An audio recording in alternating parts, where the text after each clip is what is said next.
Espace éducation. Espace libre. Opinions, commentaires, critiques. N'hésitez pas, vos emails seront vraiment lus. Écrivez-nous à espace_éducation@yahoo.ca. Noir et religion. Les Noirs s'affirment à travers une religion qui n'est pas la leur. Tel est le sujet d'aujourd'hui à Espace Libre. Pour certains, c'est une affirmation arrogante. Pour d'autres, une insulte. Pour d'autres encore, une confrontation. Toutefois, après avoir confirmé cette assertion par des preuves plausibles, tout le monde finira peut-être par comprendre, sinon admettre cette réalité.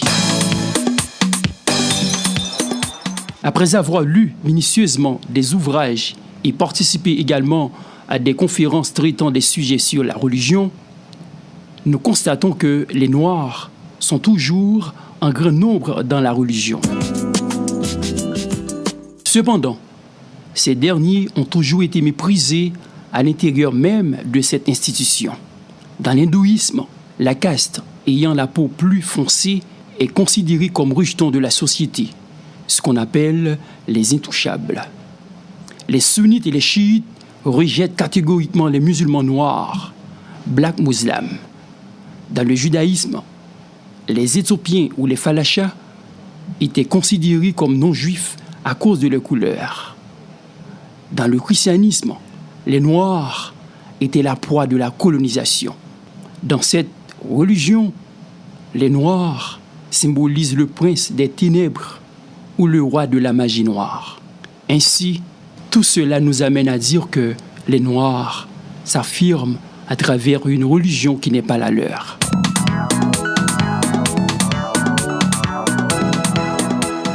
En effet, la religion chrétienne prit la tête dans la défense de l'esclavage. Ainsi, elle enseigna que les Noirs étaient une race maudite et que leur peau était noire pour cette raison. Dans le livre Histoire complète des États-Unis, écrit par l'historien américain Clément Rood, nous y avons relevé la citation suivante. Le planteur du Sud cherchait dans la Bible une confirmation de cette pratique.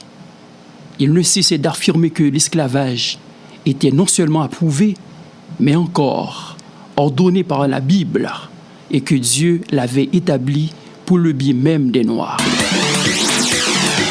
En 1844, la question de l'esclavage provoqua la séparation des méthodistes du Sud de ceux du Nord. En 1845, les baptistes ainsi que les presbytériens se divisèrent pour la même raison. En 1873, le pape Pie IX rattacha une indulgence aux prières adressées en faveur des Éthiopiens pour demander que le Dieu Tout-Puissant finisse par ôter la malédiction de Cam de leur cœur. En 1902, une maison d'édition biblique de Saint-Louis publia un livre à grande diffusion intitulé « Le Noir, est-il une bête ou est-il fait à l'image de Dieu ?» Dans ce livre, on y trouvait un chapitre intitulé « Preuves bibliques et scientifiques convaincantes démontrant que le noir n'appartient pas à la famille humaine. » Dans son œuvre, le livre des maîtres du monde, Robert Charroux affirme que Dieu est blanc et que la Bible relate dans la Genèse 2 créations. La première fut ratée avec les Noirs, mais la seconde donna la race blanche qui assura la cesse de l'humanité.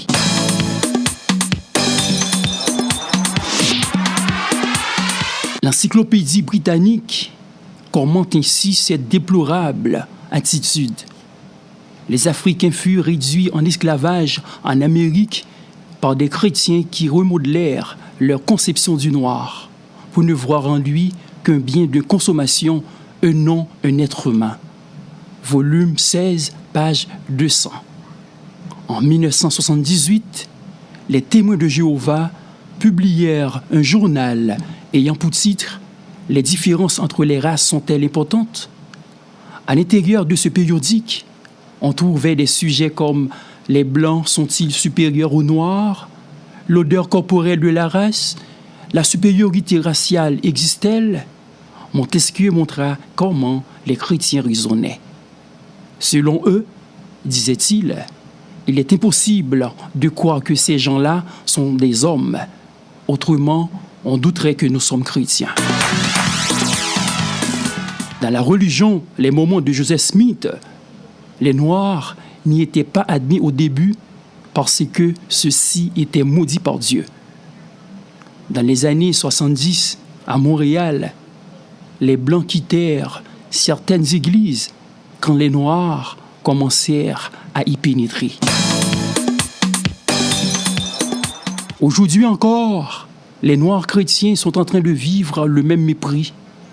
Malgré tout cela, sans compter ce qui est dit dans le Code noir, les Noirs s'identifient à travers cette religion comme si cette dernière était la panacée qui pouvait guérir leurs maux.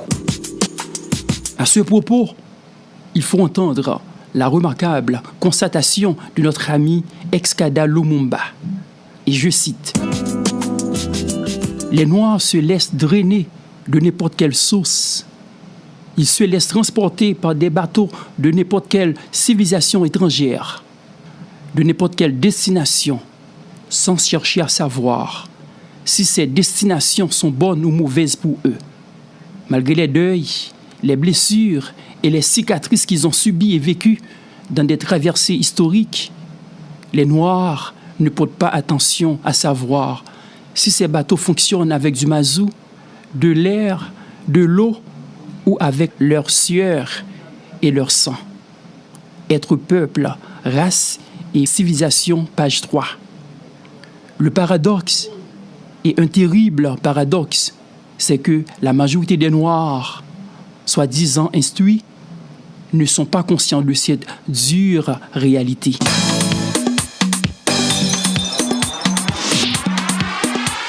En continuant à agir de la sorte, nous risquons de perdre le sens de la vie. Tout passe pour nous avant la fierté d'être et la dignité humaine. Notre fierté et notre dignité ne peuvent venir d'une marche inéluctable, ni en nous affirmant à travers l'autre. Elles doivent s'enraciner dans la confiance que nous avons en nous-mêmes. Ce point de vue n'est certes pas exhaustif. Évidemment, il y a des points qui auraient mérité une élaboration plus nette. Toutefois, nous espérons que ces données permettront aux Noirs de reconstituer leur existence, car la personne humaine a sa dignité du seul fait qu'elle existe. C'est la loi même de la vie ou du cosmos.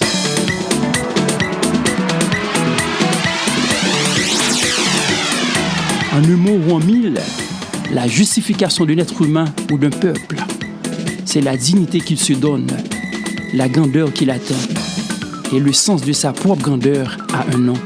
C'est la fierté de s'affirmer à travers lui-même et non à travers un autre. Merci.